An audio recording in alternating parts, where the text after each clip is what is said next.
সারের কৃত্রিম সংকট তৈরি করে অতিরিক্ত মুনাফা নেওয়ার প্রতিবাদে আজকে নওগাঁর মান্দায় এই প্রতিবাদ সমাবেশ করছেন এবং এই প্রতিবাদ সমাবেশে যে বিষয়টি বলা হচ্ছে, স্থানীয় যারা ডিলার রয়েছেন তারা বিভিন্ন নামে বেনামে তাদের যে সার দেওয়া হয়েছে এই সারগুলোকে সংকট তৈরি করে বস্তাপ্রতি 400 থেকে 500 টাকা অতিরিক্ত নিচ্ছেন কৃষকের কাছ থেকে। বিশেষ করে ডিএপি, এমওপি এবং জিএসপি এই জাতীয় সারের এই সংকট তৈরি করা হচ্ছে। কৃষি প্রধান এই জেলার এই মুহূর্তে আলু সহ বিভিন্ন রবি ফসল রোপণের একটি ভর মৌসুম চলছে এবং এই জায়গাগুলোতে সার যখনই ডিলারদের কাছে কিনতে যাচ্ছেন সেই মুহূর্তে কিন্তু সংকট তৈরি করা হচ্ছে। স্থানীয়ভাবে প্রশাসনের সহযোগিতায় এই সংকটগুলি তারা তুলে ধরছেন এখানকার বক্তারা, এবং বক্তারা যে দাবি করছেন যে আসলে কৃষি প্রধান এই জেলার সাধারণ কৃষকদের জিম্মি করে এই অতিরিক্ত অর্থ হাতে নেওয়ার যে কার্যক্রম এই মুহূর্তে চলছে, সেক্ষেত্রে প্রশাসনের কিছুটা দুর্বলতা রয়েছে, প্রশাসনের নজরদারির অভাব রয়েছে।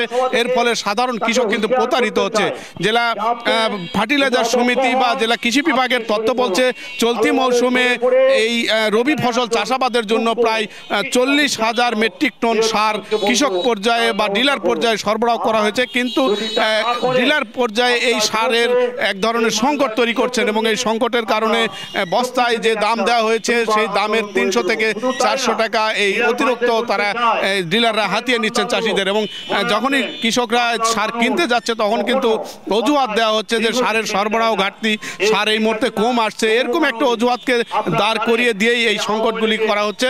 এবং স্থানীয় প্রশাসনের এই বিষয়গুলো বারবার অভিযোগ আকারে তুলে ধরার পরও সুরাহার ক্ষেত্রে সুনির্দিষ্ট যে ব্যবস্থা নেওয়া সেটা না নেওয়ার কিন্তু দাবি করা হচ্ছে আজকের এই মানববন্ধনে। প্রতি বস্তা প্রতি 200-300 টাকার বেশি নিচ্ছে। সার সুষ্ঠুভাবে না পাওয়ার কারণে কৃষক কিন্তু ধুকে ধুকে মার খাচ্ছে। শুধু এখন না, বরাবরই এই দেশ স্বাধীনের পর থেকে কৃষকের পক্ষে কোনো সরকার এর কোনো সুব্যবস্থা নেয় নাই।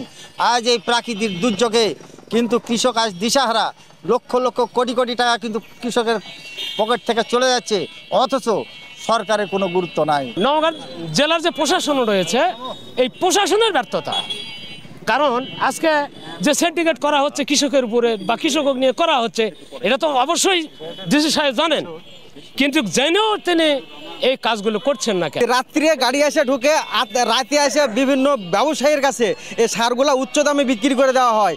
আর আমি বললাম যে আমাকে যেহেতু সার দিলেন আমাকে মেমু দেন, তো মেমু দেওয়া যাবে না। কৃষি অফিসার যদি এটা ঠিকমতো মনিটর করতেন এবং ডিলারদের কাছে খোঁজ নেওয়া, কৃষকদের কাছে খোঁজ নেওয়া, তাহলে আমার ধারণা তারা এই দুঃসাহস পেত না অতিরিক্ত দাম নেওয়া। জেলা কৃষি বিভাগ বলছে চলতি মৌসুমে 60,000 হেক্টর জমিতে সরিষা, 5,000 হেক্টর জমিতে পেঁয়াজ এবং 26,000 হেক্টর জমিতে আলুর চাষের লক্ষ্যমাত্রা ধরা হয়েছে।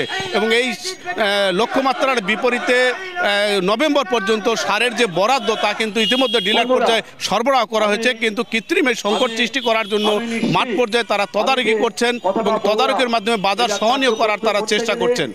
নওগাঁর মান্দা থেকে এমআর রকি, সময় সংবাদ।